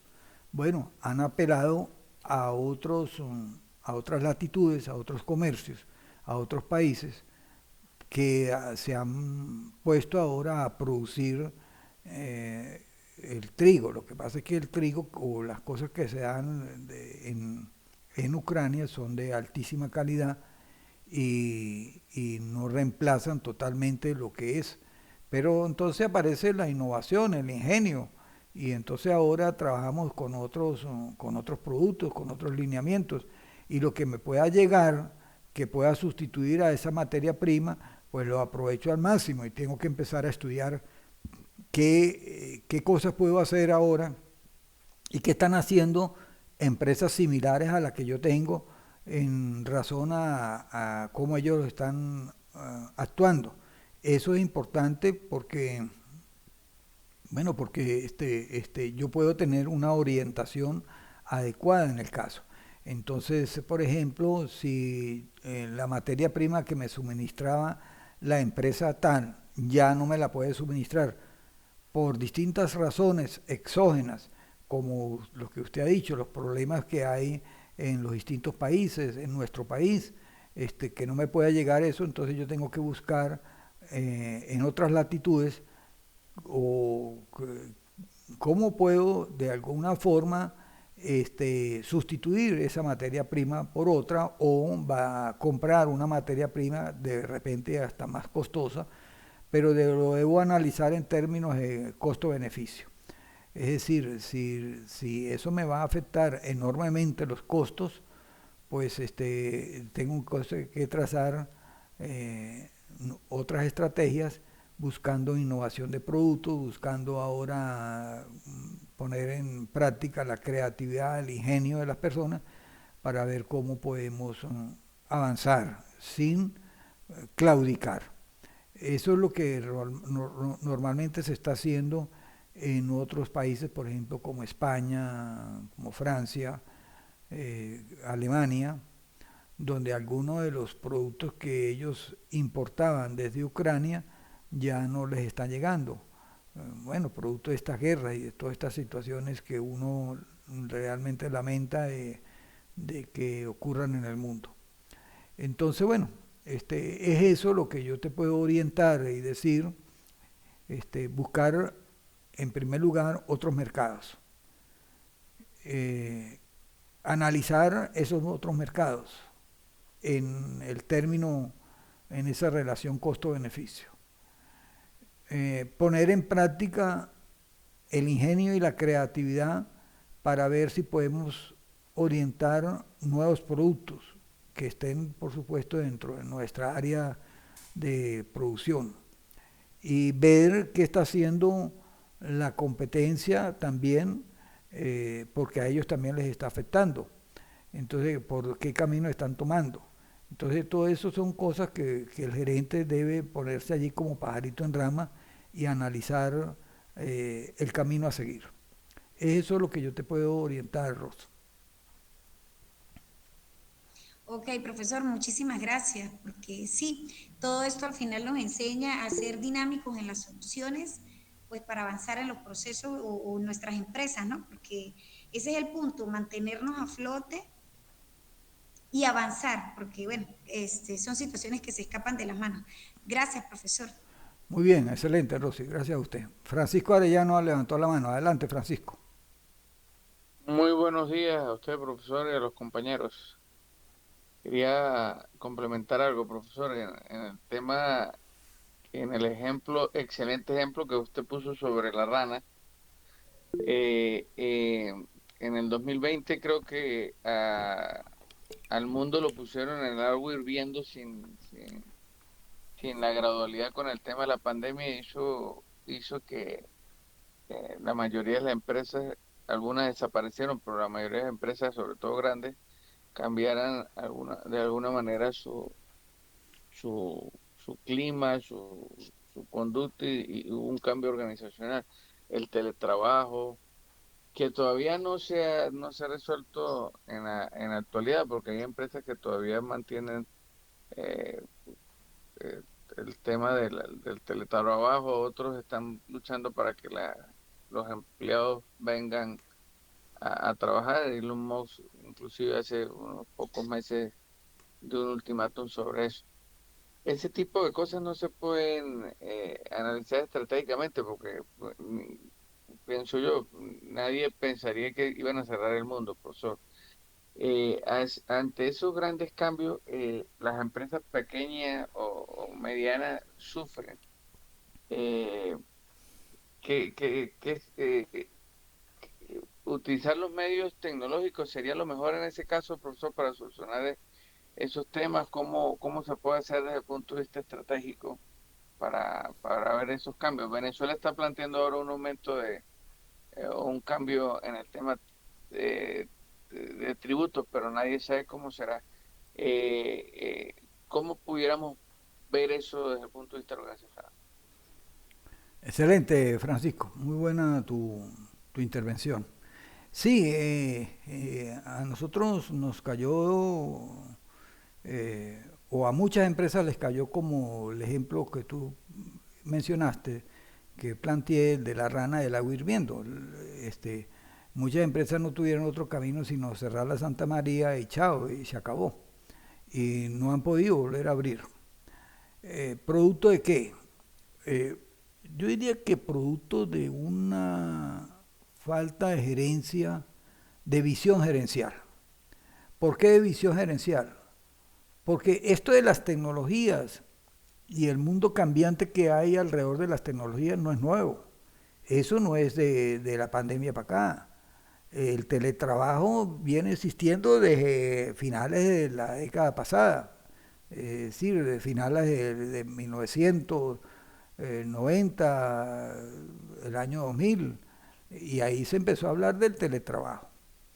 Es más, hay un evento que se realiza en Bogotá cada 2 o 3 años, que se llama el teletrabajo en Latinoamérica. Yo tuve la oportunidad de asistir hace como 5 años y allí se hablaba de los avances que tenían algunos países en el teletrabajo. Por ejemplo, hablaba Uruguay, hablaba Argentina, Chile, Perú, Colombia, y asistían a ese evento las personas responsables de los ministerios de trabajo de cada país. Y se hablaba de estas tendencias, pero nadie habló nunca de que iba a aparecer una cuestión tan terrible como esto de lo del COVID, esta pandemia. Nadie previó eso. Nosotros aquí en posgrado, viendo la situación de los posgrados a nivel mundial, que es una tendencia que existe en la mayor parte de las universidades del mundo en materia de posgrado,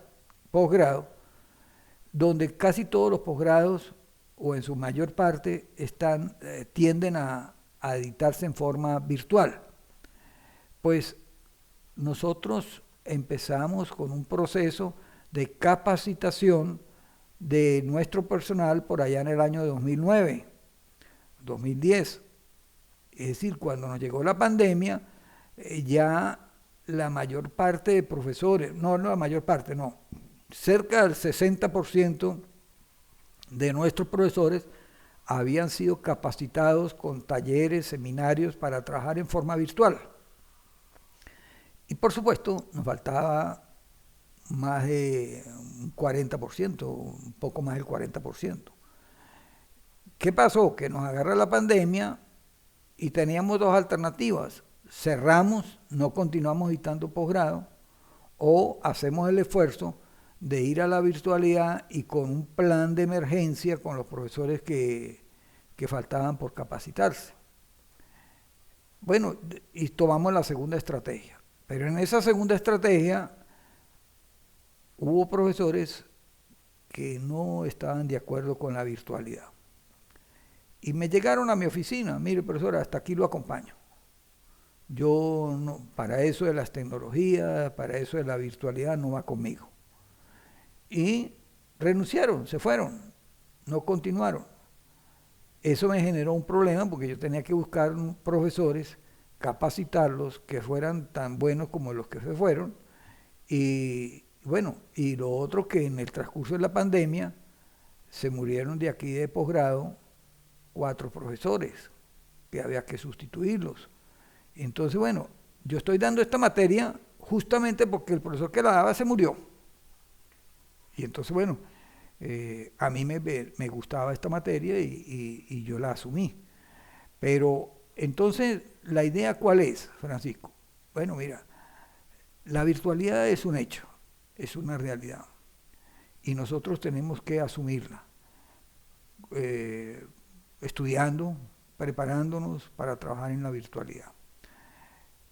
Muchos son los trabajos que hoy en día se realizan en la virtualidad.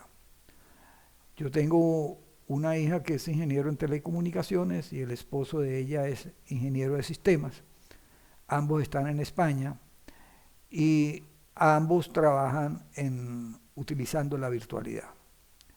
Están conectados con empresas grandes de Europa y les va muy bien y trabajan, eso sí, todo el día. Lo único que pasa, que esto amerita el dominio total del idioma inglés, porque todo es en inglés.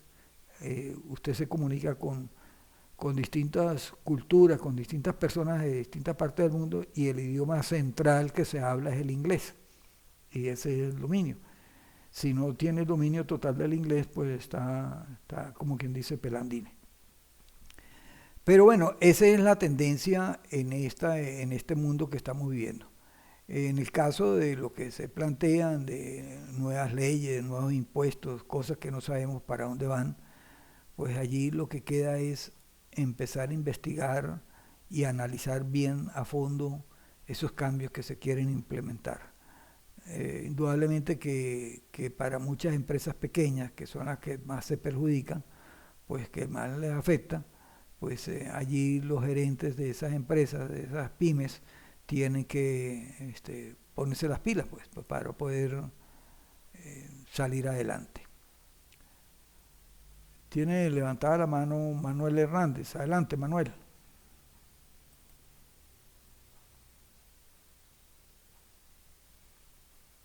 Buenos días, profesor. Mi consulta era referente al punto que habló de la conducta organizacional, por lo que nos explicó.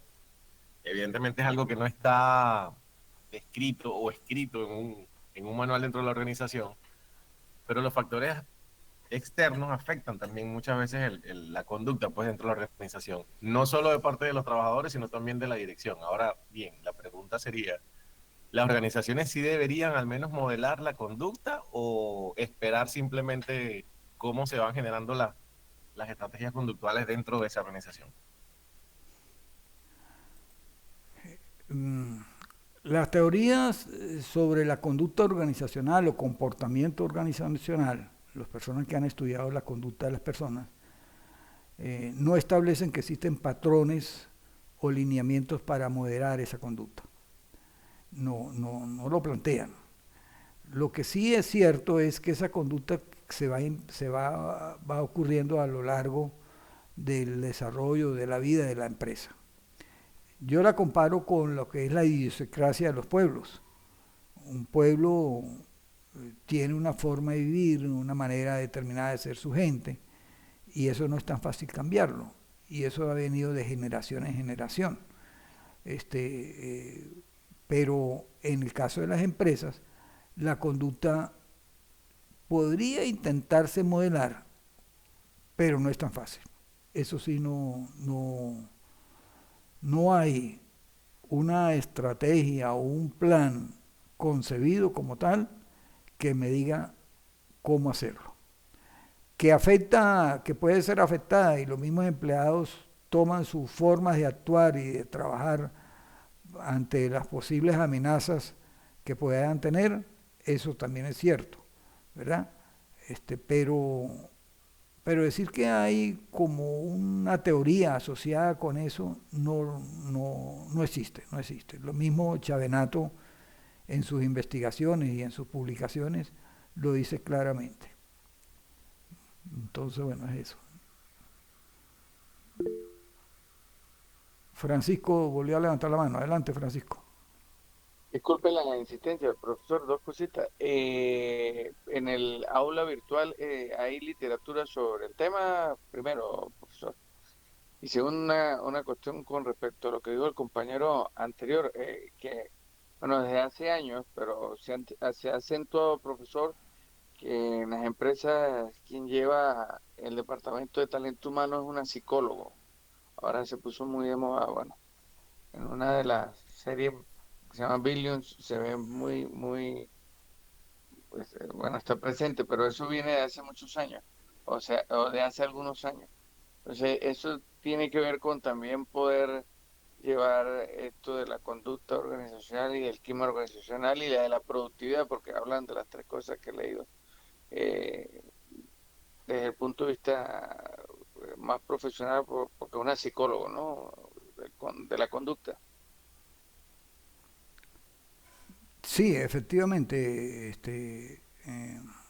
el campo de la psicología ha avanzado mucho y muchas empresas han optado por contratar psicólogos dentro del grupo que maneja la parte de personal. Eso es cierto. Permiten dar algunas orientaciones. Claro está que esas orientaciones deberían de estar marcadas primero por conocer bien cuál es la conducta organizacional de la empresa, cómo actúan los empleados, cuál es el comportamiento de ellos y cómo se va desarrollando la empresa, cuál es el desarrollo organizacional que tiene. Indudablemente que sí. En cuanto a material, sí, en el aula virtual hay algunos materiales y en la guía didáctica hay unos enlaces. Yo hice una modificación de la guía didáctica y la volví a publicar. Allí está, dice guía didáctica actualizada. Y en esta misma presentación, ustedes también van a tener algunas referencias que usted las puede conseguir allí en la guía didáctica del curso. Cuando nosotros vemos la guía didáctica, déjeme dejar de compartir esto para montar la guía didáctica. Un minuto.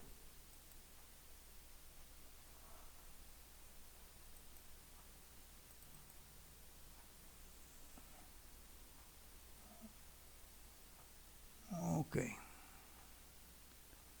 Ya estoy montando aquí la guía didáctica. Voy a compartirla con ustedes.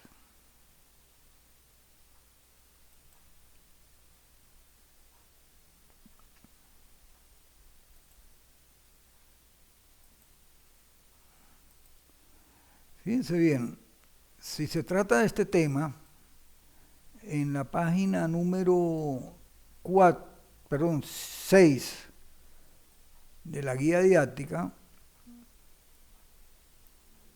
tienen ustedes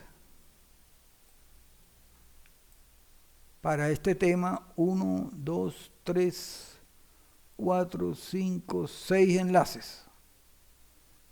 No sé si les dé tiempo en el transcurso de la semana leerlos, pero estos enlaces son videos que nos hablan de esta situación del cambio organizacional, de la conducta organizacional, de las estrategias a seguir con respecto a los miedos, con respecto a lo que es el cambio organizacional. Entonces, estos son algunos de los enlaces.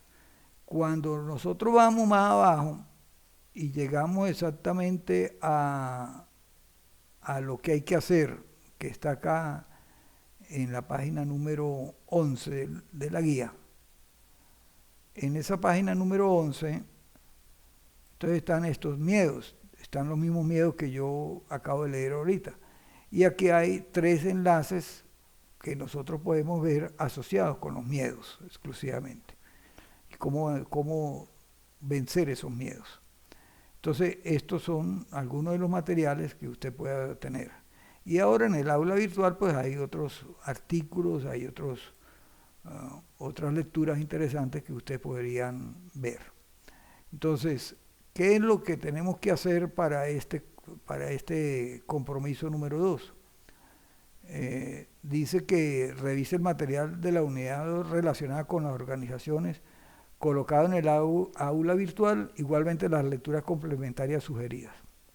El compromiso dice realizar cambios en la organización en esta época de tanta turbulencia es casi obligante y acelerado a fin de mantenerse competitivo. Todo cambio genera interrogantes para las cuales los gerentes deben de responder con claridad y seguridad. Aún así, siempre hay fuerzas que se oponen a los cambios por distintas razones. Analice cada una de las indicadas a continuación y elabore un informe donde plantee como gerente la estrategia o las acciones a seguir para superarlas o al menos minimizarlas. Sustente su respuesta. Entonces aquí están los mismos miedos que yo mostré en la presentación y la idea es que usted pueda elaborar un informe donde tenga la introducción máximo de 8 líneas, el cuerpo del informe entre 2 y 3 páginas, las conclusiones puede ser media página. Esto no es una camisa de fuerza que tiene que ser así. Si usted necesita más espacio, más líneas, más páginas, pues tómelo en cuenta, pero esto es como una especie de referencia. Debe incluir las referencias bibliográficas de los autores citados. El tipo de letra utilizado será Times New Roman, tamaño 12 y espaciado 1,5. También es una sugerencia, no es una camisa de fuerza. A usted no le gusta la letra Times New Roman, bueno, utilice la que a usted le guste, u otra letra. La idea es más o menos que se pueda entender que el trabajo se presente de una manera ordenada que contemple esto. El baremo de calificación, la introducción vale 5 puntos, el cuerpo del informe 14, las conclusiones 5 puntos, la forma, redacción y ortografía vale 3 puntos, las citas y referencias vale 3 puntos. Entonces este es el próximo informe que debe ser entregado dentro de 8 días. Entonces la idea es que nos pongamos a trabajar basado en este informe. Bueno, no sé si tienen más preguntas, algo más.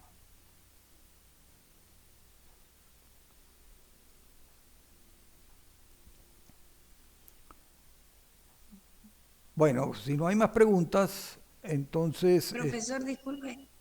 adelante, Rosa. Disculpe, usted mencionó que podía ser también entonces individual, ¿verdad?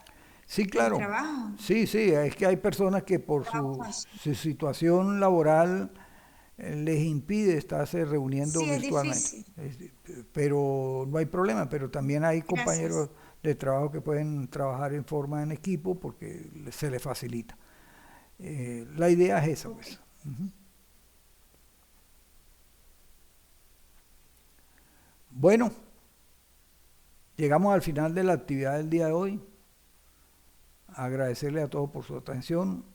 La clase de la semana pasada yo la publiqué el video en el aula virtual. Igual voy a hacer con esta clase, también la voy a publicar en el aula virtual. Bueno, entonces, feliz y bendecido fin de semana. Tenemos el carnaval. Bueno, aprovechen ese tiempo para hacer sus actividades, Ok, entonces, que la pasen muy bien y Gracias, será, profesor. será Feliz hasta carnaval. igualmente. Me gustaría, profesor, si no tiene problema, que yo le pueda realizar una llamada ahorita en un momento, pero un tema personal, Sí, cómo por no, favor. claro que sí, Gracias. claro que Gracias. sí. Ok, Gracias, profesor. Feliz fin de semana a todos. igualmente, Gracias, pero profe. bueno, Jesús. Gracias. Ok, hasta luego pues.